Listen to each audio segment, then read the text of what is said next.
یہ لاہور کے پاس ہی موجود ایک گاؤں میں بنی شاہ حویلی کا منظر تھا۔ اس گاؤں کے سردار شاہ تھے۔ جدی پشتی سرداری چلتی آ رہی تھی۔ سردار اوصاف کے 3 بیٹے تھے۔ سب سے بڑا اذلان شاہ، جس کے 2 بچے تھے۔ بڑا بیٹا سالم اور بیٹی عرشیہ، اور اس سے چھوٹا جبران شاہ تھا، جس کا ایک ہی بیٹا ریام تھا۔ ان سے چھوٹے بلات شاہ تھے، جن کے 2 بچے تھے، ازغان شاہ اور رانیہ شاہ۔ کچھ سالوں پہلے ہی ریام نے اپنی مرضی اور پسند سے عرشیہ سے نکاح کر لیا تھا۔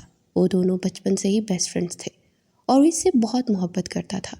18 سال کا ہوتے ہی اس نے شرط رکھ دی تھی کہ جب تک عرشیہ کو اس کی بیوی نہیں بنایا جائے گا تب تک وہ اپنا فیوچر ڈیسائیڈ نہیں کرے گا۔ اسے صاف خاندان کے تمام لوگوں سے بائیکاٹ کر لیا تھا، چونکہ وہ حویلی کا سب سے بڑا پوتا تھا اور تھا بھی سب کا لاڈلا، اس لیے سب نے اس کی بات مان لی اور یوں ان کا نکاح ہو گیا۔ 4 سال پہلے اذلان شاہ اور اس کی بیوی کا ایک کار حادثے میں انتقال ہو گیا تھا۔ اس کے بعد سے عرشیہ بہت حساس رہنے لگی تھی۔ اسے ہر وقت ہی ریام کو کھو دینے کا ڈر حاوی ہونے لگتا تھا، کیونکہ وہ اپنے رشتوں کو لے کر بہت جنونی، بہت دیوانی تھی بھی شاہ خاندان کی سب سے بڑی پوتی، اس لیے سب اسے بہت محبت اور پیار سے ٹریٹ کرتے تھے۔ وہ بچپن سے ہی ریام کو اپنا بیسٹ فرینڈ سمجھتی تھی۔ اس نے کبھی بھی ریام کو کسی کے ساتھ شیئر نہیں کیا تھا۔ کب اسے ریام سے محبت ہوئی اسے خود نہیں پتہ چلا۔ انفیکٹ اسے تو ریام سے عشق ہو گیا تھا اور اب اس عشق میں وہ بہت دیوانی ہو گئی تھی۔ بالآخر ان دونوں کی عشق کی داستان پوری ہونے جا رہی تھی۔ حویلی میں ہر طرف خوشیوں کا سما تھا، کیونکہ ریام اور عرشیہ کی شادی کے دن قریب آ رہے تھے۔ دن کے 10 بجے کا وقت تھا جب ریام عرشیہ کے کمرے میں داخل ہوا۔ وہ اپنی ساری ڈریسز سیٹ کر رہی تھی جو شادی کے فنکشنز پر پہننے تھے۔ کل شام ان کی مایوں کی رسم تھی۔ دروازہ کھلنے اور بند ہونے کی آواز پر عرشیہ نے پلٹ کر دیکھا تو وہ دروازے میں کھڑا تھا، 28 سالہ خوبصورتی کی مثال۔ ریام شاہ، اس کی خوبصورت چمکتی ہوئی سنہری آنکھیں، اس کا سفید دھوتیا چہرہ، اس کے تیکھے نقوش پرکشش چہرہ اتنا خوبصورت تھا کہ کوئی بھی لڑکی اس کی دیوانی ہو سکتی تھی۔ اس کے چہرے پر کچھ ٹینشن تھی جو عرشیہ صاف دیکھ سکتی تھی۔ وہ خود پر قابو پاتے کچھ آگے بڑھا اور عرشیہ کے بالکل سامنے آ کر رکا۔ کافی دیر سے خاموش دیکھتا رہا، شاید بولنے کے لیے الفاظ تلاش کر رہا تھا۔ ایک نظر سے دیکھا، 22 سالہ خوبصورتی کی مثال عرشیہ، اس کی اوشن بلو آنکھیں، ان میں چمکتی خوبصورتی، اس کا بے داغ ملائی جیسا خوبصورت نقوش کا چہرہ، کوئی بھی مرد اس کی خوبصورتی دیکھ کر دیوانہ ہو سکتا تھا۔ عرشیہ اس کی بے چینی محسوس کر سکتی تھی۔ اسے بے چین دیکھ کر وہ ایک پل میں بے چین ہوئی۔ کیا بات ہے، اب کیوں پریشان ہے؟ بالآخر اس نے پوچھ ہی لیا۔ ریام آگے بڑھا، اس کے ماتھے پر لب رکھے۔ میری بات ذرا تحمل سے سننا۔ وہ بولا تو لہجہ کافی سنجیدہ تھا اور عرشیہ کچھ حیران ہوئی۔ تم جانتی ہو نا، میں ایک آرمی آفیسر ہوں اور آج کل ایک لڑکی کے پیچھے ہوں جو کڈنیپنگ کا ریکٹ چلا رہی ہے۔ میں اس کے بہت قریب پہنچ گیا تھا، شاید اسے شک پڑ گیا، اس لیے وہ بھاگ گئی، اور فی الحال آرمی کی ریسورسز سے پتہ چلا کہ وہ لڑکی اس وقت لاہور میں چھپی ہے۔ اتنا سب بتانے کے بعد ریام خاموش ہو گیا۔ اس کی سنہری آنکھوں میں کچھ اضطراب تھا جو عرشیہ کی بلو آنکھوں میں صاف دیکھ سکتی تھی۔ تو پھر کیا؟ وہ بےتابی سے پوچھ رہی تھی۔ ریام نے آرام سے اسے اپنے ساتھ لگایا۔ وہ جانتا تھا جو بات اسے بتانے لگا ہے اس کے لیے بہت حوصلہ چاہیے۔ مجھے ابھی اور اسی وقت لاہور کے لیے نکلنا ہے۔ اسے اریسٹ کرنا صرف کچھ گھنٹوں کی بات ہے۔ میں کل شام تک واپس آ جاؤں گا۔ اس کے الفاظ تھے یا شاید کھولتا ہوا تیزاب جو عرشیہ کو اپنے کانوں میں انڈھیلتا ہوا محسوس ہوا۔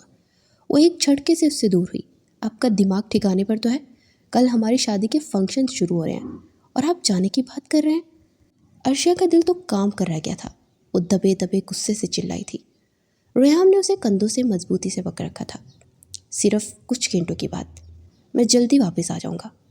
صرف اس لڑکی کو پکڑنا ہے اور آرمی کے حوالے کرنا ہے۔ وہ جانتا تھا عرشیہ کو مطمئن کرنا اتنا آسان نہیں، اور واقعی عرشیہ ایک پل کے لیے بھی مطمئن نہیں ہوئی تھی۔ ہرگز نہیں، آپ کہیں نہیں جائیں گے۔ اور صرف آپ ہی کیوں، کوئی اور بھی جا سکتا ہے۔ 2 دن بعد ہماری شادی ہے۔ آپ کو کیا ہو گیا ہے ریام؟ وہ جب بہت زیادہ ایموشنل ہوتی تھی تو تب اسے ریام کہتی تھی، ورنہ وہ اسے ہمیشہ احمد ہی کہتی تھی، چونکہ اس کا پورا نام ریان احمد شاہ تھا، اور اسے ہمیشہ اس کی دادی کہا کرتی تھی کہ اچھی بیویاں اپنے شوہر کو اس کے نام سے مخاطب نہیں کرتی، اس لیے وہ احمد کہتی تھی، کیونکہ اسے کوئی بھی احمد نہیں کہتا تھا۔ احمد اس کا یونیک نیم تھا، ورنہ وہ ریام کو بہت کم ریام کہتی تھی، اکثر اسے احمد ہی کہتی تھی۔ اس کی آواز بھیگ چکی تھی۔ وہ عورت خود عورت ہو کر دوسری لڑکیوں کے ساتھ اور اس کی عزت کے ساتھ کھیل رہی ہے، ان لڑکیوں کی عزت کا سودا کر رہی ہے۔ کیا تم نہیں چاہتی کہ ایک غریب لڑکی جس کے سر پر نہ باپ ہے نہ اس کا بھائی، وہ کسی مسیحا کی منتظر بیٹھی ہے؟ وہ چاہتی ہے کہ کوئی مسیحا اسے آ کر ان جیسے حیوانوں سے بچائے، کیا تمہیں نہیں لگتا کہ مجھ پر اس حویلی کے لوگوں سے پہلے اپنے قوم کے لوگوں کا حق ہے؟ ریحام نے اسے نرمی سے سمجھانا چاہا، مگر عرشیہ اس وقت کچھ بھی سننے کے موڈ میں نہیں تھی۔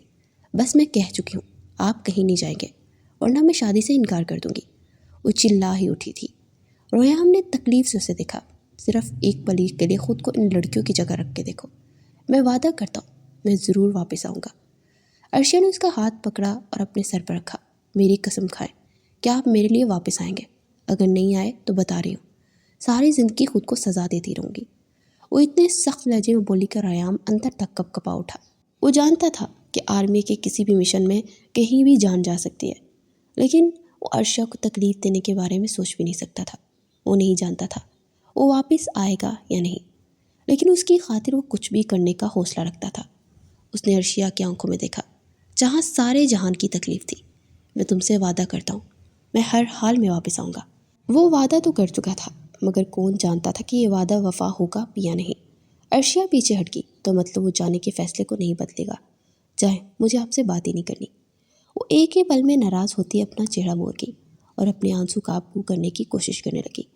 ریحام نے اسے پیچھے سے اپنے ہزار میں لیا۔ اچھا تو ناراض ہونا ہے، ہو جاؤ، صرف 2 دن کی بات ہے، پھر دیکھنا میں تمہیں ایک پل کے لیے بھی خود سے جدا نہیں ہونے دوں گا۔ اس کے کان کے پاس جھک کر ریحام نے سرکوشی کی، مگر عرشیہ کا تو اتنا سا منہ نکل آیا تھا، کیا فائدہ، بھول جائیں، 2 دن تک آپ میری شکل نہیں دیکھ پائیں گے۔ اس کی بات پر ریحام کچھ حیران ہوا۔ اچھا، اور وہ کیوں؟ وہ عرشیہ کو اس کی عقل پر افسوس ہوا۔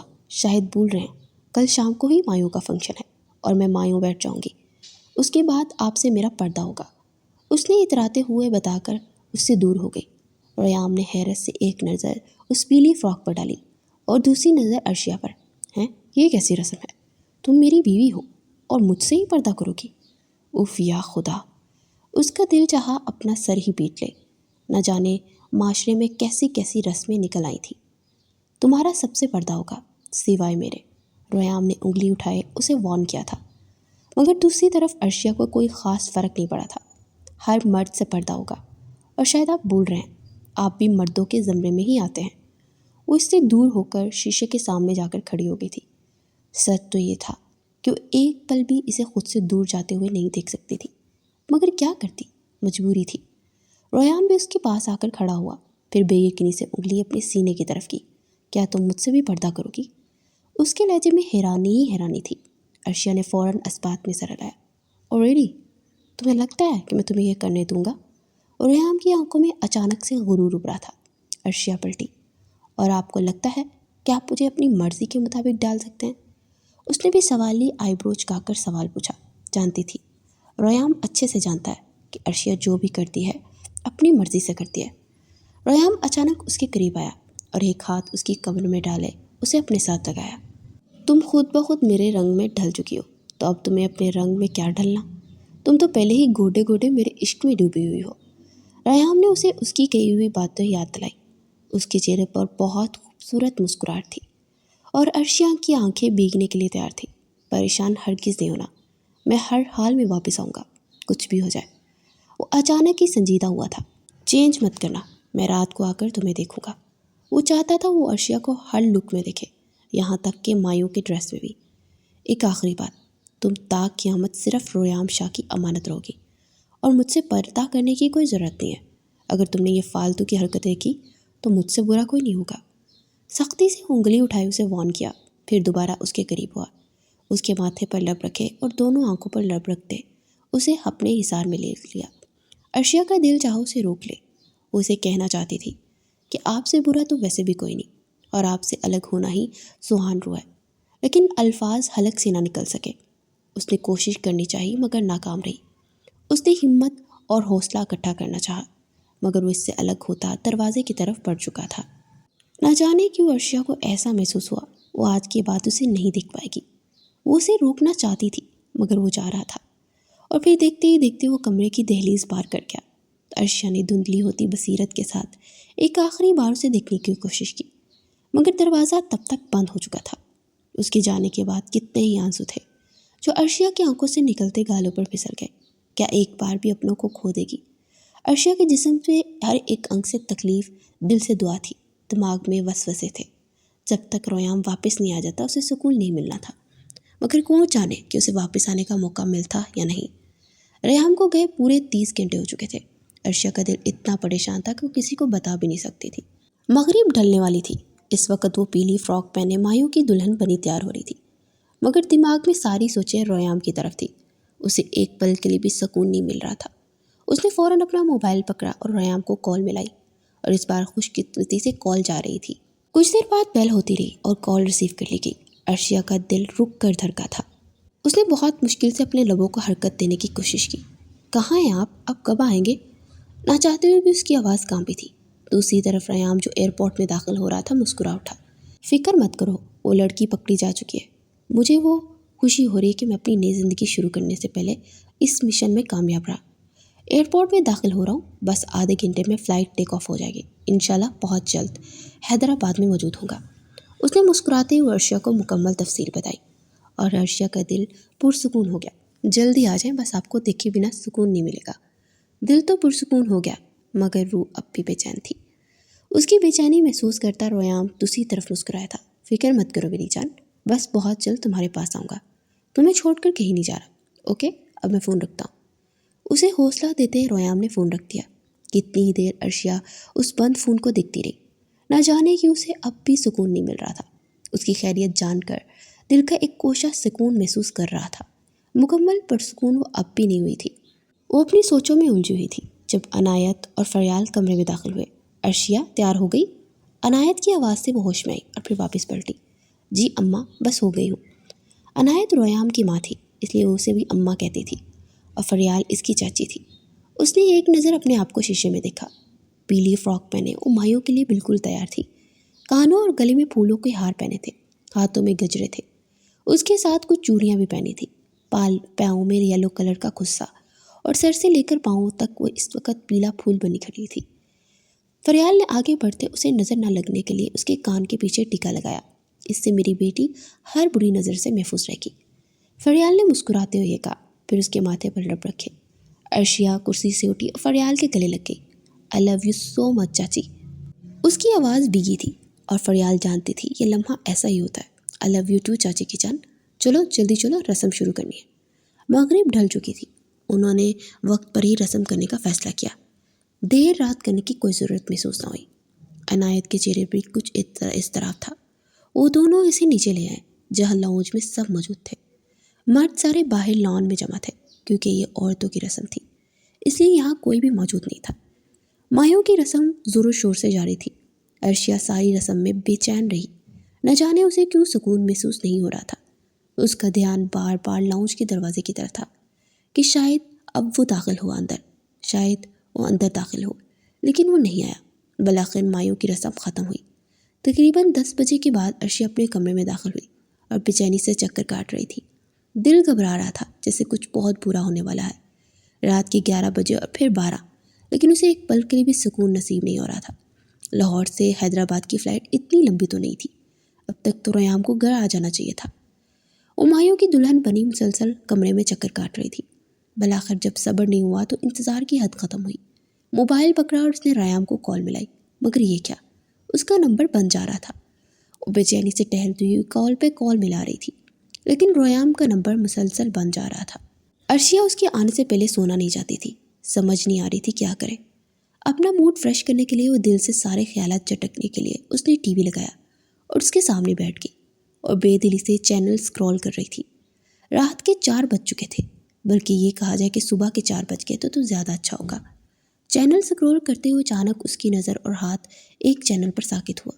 وہ نیوز چینل تھا جہاں نیوز اینکر بتا رہی تھی، ناظرین آپ کو بتاتے چلے کہ کچھ گھنٹے پہلے لاہور ایئرپورٹ سے نکلنے والا جہاز جو حیدرآباد جا رہا تھا وہ کریش ہو چکا ہے۔ ہاں جی ناظرین، ہمیں اپنے ذریعے سے پتہ چلا کہ 8 بجے لاہور ایئرپورٹ سے حیدرآباد ایئرپورٹ پر لینڈ کرنے والا جہاز کریش ہو چکا ہے۔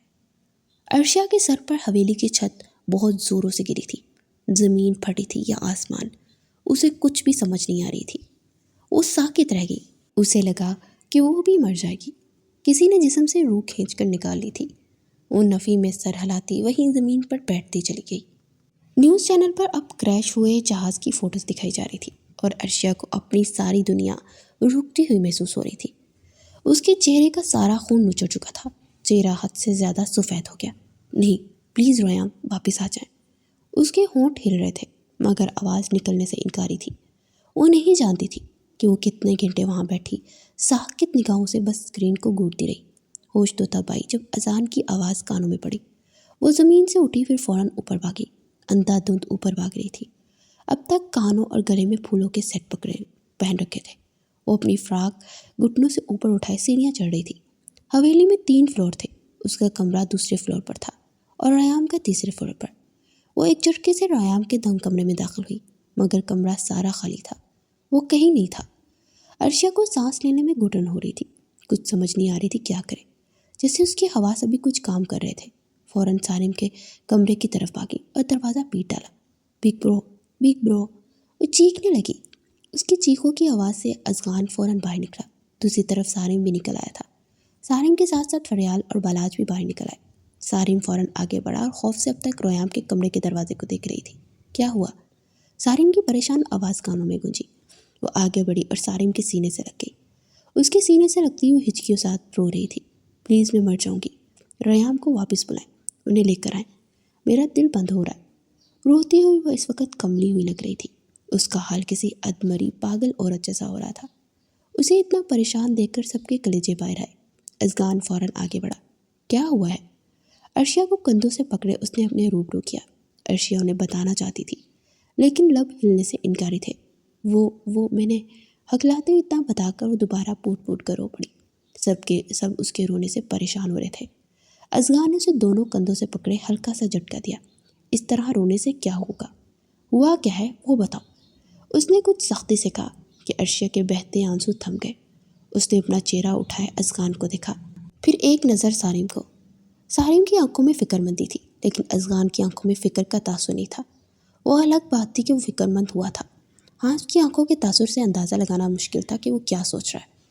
عرشیہ نے بہت ہمت جمع کرتے الفاظ ادا کرنے چاہے۔ وہ لاہور گئے تھے، 8 بجے کی فلائٹ سے واپس آنا تھا، لیکن ابھی میں نے کچھ دیر پہلے نیوز سنی ہے، وہ کہہ رہے تھے 8 بجے والی فلائٹ کریش ہو گئی۔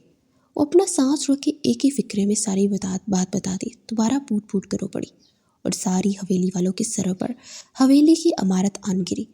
اذغان کتنے ہی پل ساکت رہ گیا اور سارم کا حال تو ایسا تھا جیسے کاٹو تو بدن میں لہو نہ ہو۔ کچھ کرے بگ برو، انہیں لے کر آئیں، میرا دل بند ہو رہا ہے۔ وہ دوبارہ سارم کا کالر پکڑے تڑپ کر چیخی تھی۔ عرشیہ کو سانس لینے میں گھٹن ہو رہی تھی۔ وہ سارم سے دور رہی، سانس لینے کی کوشش کی مگر سانس سینے میں ہی اٹک گئی۔ اس کے بعد اس کی آنکھوں کے سامنے اندھیرا چھایا اور وہ ہوش و حواس سے بیگانہ ہو گئی۔ اس کا وجود زمین پر لگتا، اس سے پہلے سارم نے آگے بڑھتے اسے پکڑا۔ اس کی باہوں میں وہ جھول چکی تھی۔ عرشیہ، میری گڑیا، میری جان آنکھیں کھولو۔ سارم نے تڑپتے اس کا گال تھپ تھپاتے اسے پکارا لیکن وہ لاشعور کی منزلوں میں جا چکی تھی۔ صبح صادق سے دن ہوا، دن سے دوپہر اور دوپہر سے شام ہو گئی۔ دوپہر کے وقت جا کر عرشیہ کو ہوش آیا اور وہ تب سے رو رہی تھی، بس ایک ہی بات بار بار کہہ رہی تھی کہ ریام کو لے آئیں۔ ایک دن پہلے اس نے کہا تھا کہ وہ بہت جلد واپس آ جائے گا۔ پورا ایک دن گزر گیا لیکن وہ واپس نہیں آیا۔ حویلی کی روش پر 4 گاڑیاں آگے پیچھے اندر داخل ہوئی۔ سارم کسی ہاری ہوئی جوارے کی طرح گاڑی سے باہر نکلا۔ وہ کس طرح اپنی بہن کے سامنے جائے، اسے کیا کہے؟ گاڑیوں کی آواز سن کر عرشیہ جو لاؤنج میں بیٹھی تھی فوراً بھاگتی ہوئی باہر نکلی۔ اس نے ابھی تک وہی مایوں کا ڈریس پہن رکھا تھا۔ اس کے کانوں میں پھولوں کے جھمکے تک سوکھ چکے تھے لیکن عرشیہ نے انہیں اتارنے کی کوشش نہیں کی تھی۔ ریام نے اسے سختی سے منع کر کے کہا تھا کہ وہ واپس آ کر دیکھے گا تو وہ کیسے اپنے گہنے اتارتے تھی۔ رک جاؤ عرشیہ، فریال نے اس کو پکڑنے کی کوشش کی مگر وہ اس کی گرفت سے خود کو چھٹواتی بھاگی تھی۔ وہ باہر نکلے تو سارے مرد حویلی کے گارڈن میں ہی موجود تھے اور ایمبولینس میں سے کسی وجود کو باہر نکال رہے تھے اور عرشیہ کا سانس رک گیا۔ وہ تڑپتی ہوئی نفی میں سر ہلا رہی تھی۔ نہیں، یہ نہیں ہو سکتا، نہیں۔ وہ شدت سے چلائی تھی کہ اس کی آواز سب کے کانوں کے پردے پھاڑتی ہوئی محسوس ہوئی۔ سب نے اس کی آواز میں تکلیف بہت قریب سے محسوس کی۔ وہ ریام احمد شاہ کے جنون میں تو ویسے ہی پاگل تھی۔ وہ فوراً بھاگتی ہوئی سارم کے پاس گئی۔ بگ برو، ریام کہاں ہے بتائیں، میرے احمد کہاں ہے بتائیں۔ اب انہیں لینے گئے تھے نا؟ اس کا گریبان پکڑے اس نے سارم کو جھنجھوڑا۔ سارم کسی مجرم کی طرح سر جھکائے کھڑا تھا۔ اس نے بہت مشکل سے اپنا چہرہ اٹھائے عرشیہ کو دیکھا۔ اس کی آنکھوں میں تکلیف تھی، شکستگی تھی، مان توڑ دینے کی تکلیف تھی۔ اس نے آہستہ سے نفی میں سر ہلایا اور عرشیہ کو پکڑے اپنے سینے سے لگا لیا اور ارشیا بن پانی مچھلی کی طرح تڑپتی ہوئی اس کے سینے سے دور ہونے کی کوشش کر رہی تھی، اس کے حصار سے نکلنے کی کوشش کر رہی تھی۔ چھوڑے مجھے، آپ جھوٹ بول رہے ہیں، یہ سب بکواس ہے۔ وہ سارم کو کندھے پر مکے مارتی اس سے دور ہونے کی کوشش کر رہی تھی، مگر سارم نے اسے اتنی مضبوطی سے پکڑ رکھا تھا کہ وہ چاہ کر بھی اس سے دور نہ ہوئی۔ ایسا ہو ہی نہیں سکتا، ابھی انہوں نے مجھے فون کیا تھا کہ وہ آ رہے ہیں۔ اب جھوٹ بول رہا ہے، اب بہت برے ہیں، بہت برے بھائی ہیں۔ تکلیف کی زیادتی سے وہ تڑپ رہی تھی، چیخ رہی تھی، اپنا آپ چھڑوا رہی تھی، لیکن بے بس تھی۔ آخر کار جب تھک گئی تو سارم نے اس کے گرد حصار ڈیلا کیا۔ رو رو کر جب خوب تھک گئی تو اس کا جسم ساکت رہ گیا اور سارم کو چھوڑے اب زمین کی طرف دیکھ رہی تھی جہاں اس وجود کو رکھا گیا تھا۔ وہ اپنے سارے آنسو پوچھتی اس وجود کی طرف پڑھنے لگی، لیکن پھر واپس پلٹی اور سارم کی طرف متوجہ ہوئی۔ کون ہے یہ؟ اس نے خالی خالی نگاہوں سے اس لاش کی طرف اشارہ کیا۔ سارم میں اتنی ہمت نہیں تھی کہ وہ یہ کہتا کہ تمہارا شوہر ہے۔ اس کے نزدیک ہوا، گڑیا جو خدا کو منظور۔ اس نے بہت ہی بے بسی سے یہ الفاظ ادا کیے۔ میں نے پوچھا کون ہے یہ بگ برو؟ ارشیا غصے سے چلائی، یہ رویام۔ اس سے پہلے سارم کی زبان سے اگلا لفظ نکلتا ارشیا کا ہاتھ اٹھا تھا اور اس نے ایک تھپڑ سارم کے منہ پر دے مارا اور حویلی کا ہر فرد ساکت رہ گیا۔ عنایت ساکت کھڑی سارے منظر کو پروسیس کرنے کی کوشش کر رہی تھی۔ اس کی اکلوتی اولاد، اس کا اکلوتا بیٹا اس دنیا میں نہیں رہا۔ یہ برداشت کرنا ایک ماں کے لیے جتنا اذیت ناک تھا، اس سے زیادہ اذیت ناک اس وقت ارشیا کی حالت تھی۔ رانیہ نے عنایت کو دونوں کندھوں سے پکڑ رکھا تھا اور جب ران بھی سب سے ایک سائڈ کھڑا یہ سارے مناظر دیکھ رہا تھا۔ صرف وہی جانتا تھا کہ ایک باپ، ایک بوڑھا باپ جس کی جوانی کا سارا صرف ایک ہی اکلوتا بیٹا تھا، وہی چھن گیا۔ سب کی آنکھیں بہہ رہی تھی۔ سارم کے چہرے پر زخمی پن مزید بڑھ گیا۔ اس نے سارم کو گریبان سے پکڑا۔ شرم نہیں آتی اس طرح کی بکواس کرتے ہوئے؟ وہ تکلیف سے تڑپ کر چیخی تھی۔ اس کی اوشن بلو آنکھیں حد سے زیادہ سرخ ہو چکی تھی۔ ازغان اس کے پاس آ کر کھڑا ہوا۔ یہی سچ ہے، سارم کی نسبت ازغان کافی نارمل تھا۔ اس نے کافی سنجیدگی اور سختی سے ارشیا کو حقیقت کا آئینہ دکھانا چاہا، مگر ارشیا نفی میں سر ہلاتی ہوئی پلٹی اور اس لاش کی طرف بڑھ رہی تھی۔ اس کے قریب پہنچ کر وہ گھٹنوں کی بل بیٹھی۔ یہ میرے رویام نہیں، یہ رویام ہو ہی نہیں سکتے، وہ عجیب جنونی اور پاگل لہجے میں کہتے اس لاش کو حقارت سے دیکھ رہی تھی۔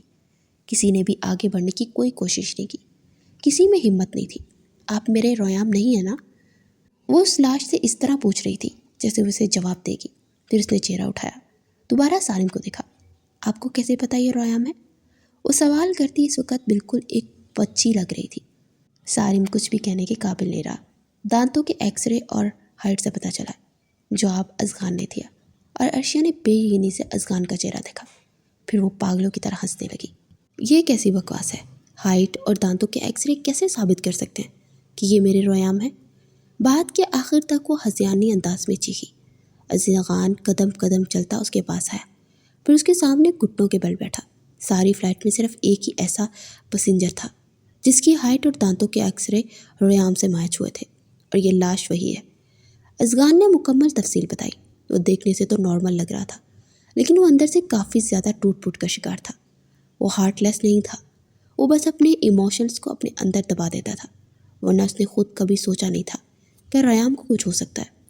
ارشیا نے بے یقینی سے اس لاش کو دیکھا جس کا چہرہ کپڑے سے ڈھکا ہوا تھا۔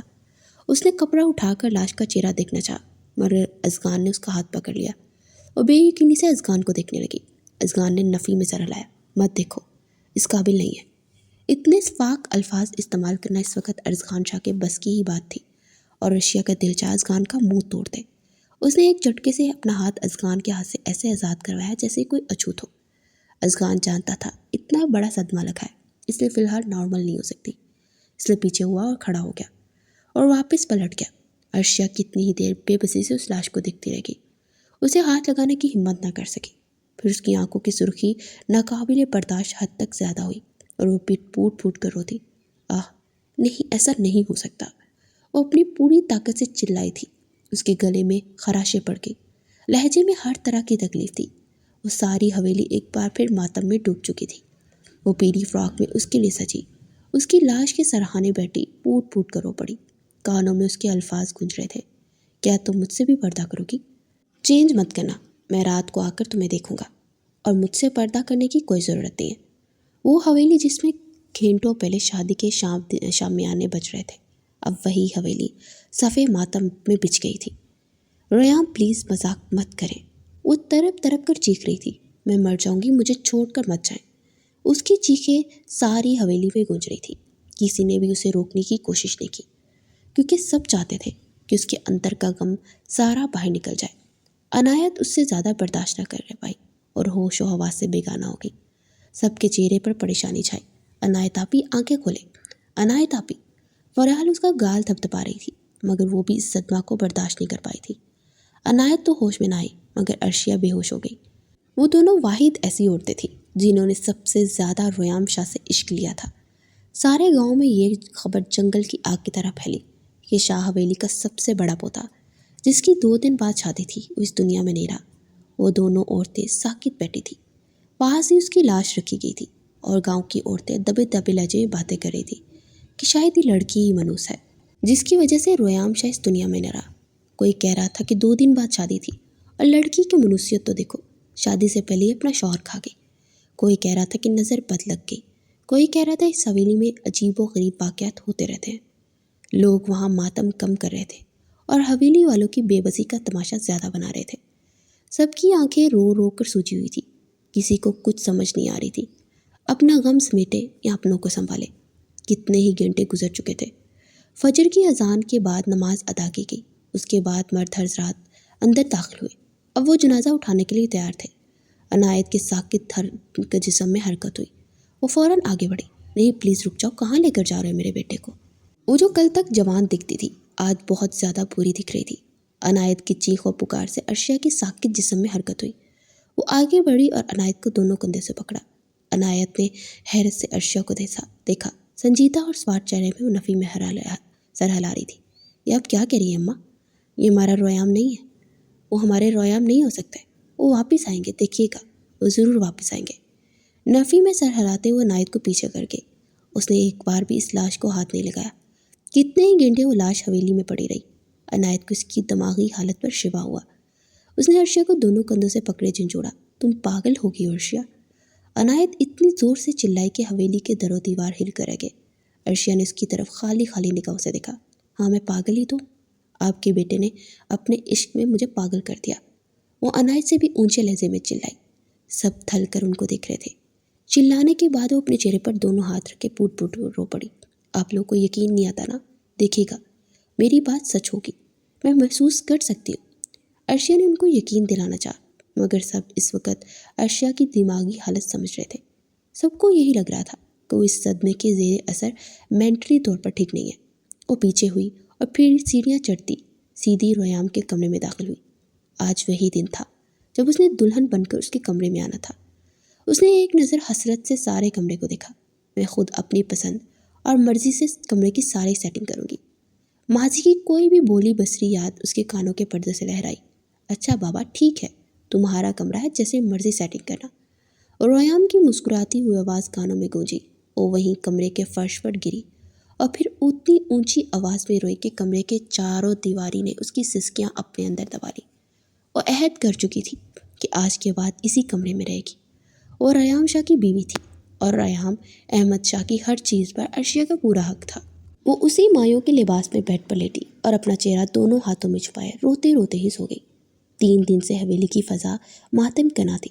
وہ حویلی جہاں شادی ہونے والی تھی وہیں صفے ماتم بچ گئی تھی۔ 3 دن گزر چکے تھے اور ساری حویلی سناٹے میں ڈوبی ہوئی تھی۔ نہ کوئی ٹھیک سے کھانا کھا پا رہا تھا، نہ کوئی ٹھیک سے سو رہا تھا۔ ہر کوئی اپنی جگہ الگ الگ اذیت کا شکار تھا۔ ایک انسان جس کا ہر فرد سے الگ رشتہ تھا، اس کے جانے سے سارا کنبہ ہی بکھر گیا تھا۔ اس نے کمرے کا دروازہ کھولا۔ سارا کمرہ اندھیرے میں ڈوبا ہوا تھا۔ وہ آگے بڑھی، چل کر کمرے کی کھڑکیوں تک آئی، پھر ہاتھ پر آ کر شیشے کے سامنے لگے پردے کھینچ کر پیچھے کیے تو سارا کمرہ روشنی میں نہا گیا۔ وہ واپس پلٹی اور نظر سیدھا بیڈ پر گئی جہاں عرشیہ بخار میں تپتی ہوئی 3 دنوں سے سوئی جاگی کیفیت میں تھی۔ کمرے میں روشنی ہونے سے اس کی آنکھوں کو روشنی چبھی۔ اس کا ایک ہاتھ آنکھوں تک گیا اور اس نے اپنی آنکھیں زور سے میچ کر روشنی سے جان چھڑوائی، لیکن روشنی مسلسل آنکھوں کو چبھ رہی تھی، اس لیے بلینکٹ کو اپنے سر تک تان کر کروٹ بدل گئی۔ رانیہ قدم قدم چلتی اس کے پاس آئی، پھر بیڈ پر اس کے پاس بیٹھی۔ عرشیہ کے بال بلینکٹ سے باہر تھے۔ اس نے محبت سے عرشیہ کے بالوں میں ہاتھ پھیرا۔ عرشیہ آپی کچھ کھا لے۔ نرمی اور محبت سے اس نے التجا کی۔ اس کی آواز سے عرشیہ نے تھوڑا سا کمبل نیچے کیا اور اپنی سوجی ہوئی آنکھیں کھولی۔ اس کی اوشن بلو آنکھیں ساری سرخ ہو چکی تھی۔ اس کی یہ حالت دیکھ رانیہ کے دل کو کچھ ہوا۔ اس نے بہت مشکل سے اپنے آنسو قابو کیے۔ وہ اب تک کسی پیلی فراک میں تھی۔ 5 دن ہو گئے تھے۔ اس نے اپنے کپڑے تک تبدیل نہیں کیے تھے۔ وہ خالی خالی نگاہوں سے رانیہ کو دیکھ رہی تھی اور رانیہ تکلیف زدہ آنکھوں کے ساتھ اس کا اپنا دل پھٹ رہا تھا، لیکن وہ خود پر ضبط کر رہی تھی۔ آپی منہ ہاتھ دھو لیں اور کپڑے چینج کر لیں، پھر کچھ کھا لیں، دوبارہ محبت سے کہتے اس نے عرشیہ کے بالوں میں ہاتھ پھیرا۔ رانیہ پلیز یہاں سے جاؤ، مجھے کچھ نہیں کھانا اور مجھے اکیلا چھوڑ دو۔ عرشیہ نے بے بسی سے فریاد کی۔ رانیہ بھی بے بسی سے اسے دیکھنے لگی۔ آپی ایسا کیسے چلے گا؟ اگر آپ کچھ کھائیں گی نہیں تو بیمار ہو جائیں گی، پلیز تھوڑا سا کھا لیں۔ اور فریاد کرتی ہوئی نہ چاہتے ہوئے بھی رو پڑی۔ عرشیہ نے فیران نگاہوں سے اس کے دیکھا۔ جب تک تمہارا وہ بگوڑا بھائی واپس نہیں آ جاتا تب تک نہ تو میں لباس تبدیل کروں گی اور نہ ہی کچھ کھاؤں گی، وہ ضدی اور جنونی لہجے میں چلائی تھی، اور رانیہ بس اسے تکلیف سے دیکھ کر رہ گئی۔ آپی تکلیف سے تڑپ کر اس نے پکارا تھا، خدا کی رضا سمجھ کر صبر کر لیں۔ اور عرشیہ نے بے حد حیرت سے رانیہ کو دیکھا۔ اسے اس حویلی میں کم از کم رانیہ سے یہ امید نہیں تھی۔ اس نے ایک جھٹکے سے رانیہ کا ہاتھ اپنے بالوں سے دور کیا۔ تمہیں بھی لگتا ہے میں پاگل ہو گئی ہوں، یا جھوٹ بول رہی ہوں، یا میرا دماغ خراب ہے؟ اس سے سوال پوچھتی اس وقت وہ بے بسی کی آخری حدود پر تھی۔ رانیہ نے تڑپتے ہوئے نفی میں سر لایا۔ نہیں آپی، میرا وہ مطلب نہیں تھا، اب غلط سمجھ رہی ہیں۔ اس نے وضاحت دینی چاہی۔ عرشیہ کے چہرے پر ایک تلخ مسکراہٹ نمودار ہوئی۔ وہ شخص جس سے میں نے پاگلوں کی حد تک عشق کیا وہ جا چکا ہے، نہ جانے کہاں وہ چلا گیا، اور تم کہہ رہی ہو میں کھانا کھا لوں؟ تم سوچ بھی نہیں سکتی رانیہ وہ مجھ پر کیا گزر رہی ہے۔ عرشیہ اسے سمجھانا چاہتی تھی، یہ کتنا تکلیف دیتا ہے۔ رانیہ بے بسی اور تکلیف سے اسے دیکھتی رہ گئی۔ عرشیہ نے دوبارہ بلینکٹ پکڑا اور اپنے چہرے پر رہ لیا، مطلب صاف تھا کہ وہ مزید رانیہ سے کوئی بات نہیں کرنا چاہتی۔ رانیہ آخری نظر اس پر ڈالتی اٹھی اور اس کمرے سے باہر نکلی اور سیدھی عنایت کے کمرے میں داخل ہوئی۔ عنایت صوفے پر پاؤں رکھے سکری سمٹی بیٹھی تھی، چہرہ حد سے زیادہ ویران تھا۔ رانیہ کے دل کو کچھ ہوا۔ وہ دونوں ہی 4-5 دنوں پہلے بالکل ٹوٹ گئی تھی۔ تائی جان، رانیہ کی آواز سے عنایت کا سکتہ ٹوٹا۔ اس نے پلٹ کر رانیہ کو دیکھا۔ رانیہ آگے بڑھی اور اس کے پاس صوفے پر آ کے بیٹھی۔ آپی اور شیاپی کو سمجھائیں، وہ کچھ نہیں کھا رہی ہیں، یہاں تک کہ پانی کا ایک گھونٹ بھی حلق سے نہیں اتارا، اس طرح وہ بیمار ہو جائیں گی، اور ریام بھائی تو ہمیشہ کہیں بھی جانے سے پہلے انہیں آپ کی امان میں دے کر جاتے ہیں، تو آپ کو نہیں لگتا ہمیں ان کی امانت کا خیال رکھنا چاہیے؟ بے شک رانیہ چھوٹی تھی لیکن بہت سمجھدار تھی، اور اس وقت بہت سمجھداری والی باتیں کر رہی تھی۔ عنایت جو سن ہوتے ذہن کے ساتھ بیٹھی تھی ہوش میں آنے لگی۔ اسے رانیہ کی باتیں آہستہ آہستہ سمجھ آ رہی تھی۔ پلیز آپ ہی ان سے بات کریں، اس وقت صرف آپ کی ہی سنیں گی، آپ ہی انہیں کچھ کھلا سکتی ہیں، وہ کچھ نہیں کھا رہی۔ مما، ممانی اور تائی جی سب ٹرائی کر لیا، وہ کسی کی بات نہیں مان رہی۔ رانیہ عنایت سے التجا کر رہی تھی، اور عنایت جیسے ہوش میں آئی وہ کیسے بھول گئی کہ اس کے علاوہ ایک وجود ہے جسے ریام شاہ کے ہونے یا نہ ہونے سے فرق پڑتا ہے۔ وہ بنا کچھ کہے سیدھی ہوئی، پھر پاؤں میں چپل ڈال کر اس صوفے سے اٹھی اور کمرے سے باہر نکلی۔ رانیہ بھی اس کے پیچھے ہی باہر نکلی۔ وہ اپنے کمرے سے نکل کر سیدھا ریام کے کمرے میں داخل ہوئی۔ رانیہ دروازے میں ہی رک گئی۔ وہ بیڈ پر لیٹی تھی، سر تک کمبل تان رکھا تھا۔ عنایت کو اس کی حالت دیکھ کر بے ساختہ تکلیف ہوئی۔ ایک تو اس کے ریام کی بیوی تھی، اس لیے وہ عنایت کے لیے بہت خاص تھی۔ دوسرا ان دونوں کی بانڈنگ ایسی تھی کہ سب بیٹیوں میں سب سے زیادہ عرشیہ عنایت کے لیے زیادہ خاص تھی۔ عنایت اس کے پاس بیڈ پر بیٹھی، پھر اس کے چہرے سے کمبل ہٹایا۔ اس کا چہرہ بخار کی وجہ سے سرخ ہو رہا تھا، آنکھیں رو رو کر سوزش کا شکار ہو چکی تھی۔ عنایت نے محبت سے اس کے بالوں میں ہاتھ پھیرا اور عرشیہ نے پٹ سے اپنی آنکھیں کھول دی۔ وہ عنایت کا لمس پہچان جاتی تھی۔ اس دن ان دونوں کی تلخ کلامی کے بعد اب وہ دونوں دوبارہ روبرو آئی تھی۔ عنایت کو دیکھ کر عرشیہ کا دل چاہا، وہ دہاڑے مار مار کر روئی۔ یہ کیا بنایا رکھی اپنی حالت اپنی؟ عنایت نے ویران نگاہوں کے ساتھ سوال پوچھا۔ عرشیہ ایک جھٹکے سے اٹھ بیٹھی۔ چلو اٹھو، شاور لو اور اپنے یہ کپڑے چینج کرو، پھر کھانا کھاؤ۔ عنایت کے لہجے میں بالکل ماں کی طرح حکم تھا۔ وہ دونوں ایک ساتھ مل کر ایک دوسرے کو مضبوط بنا سکتی تھی۔ عرشیہ کے لب کپ کپا اٹھے۔ اس نے بہت مشکل سے کچھ کہنے کی کوشش کی۔ I'm sorry اماں، بھیگی ہوئی آواز میں کہتے ہوئے بے ساختہ آگے بڑھی اور عنایت کے سینے سے جا لگی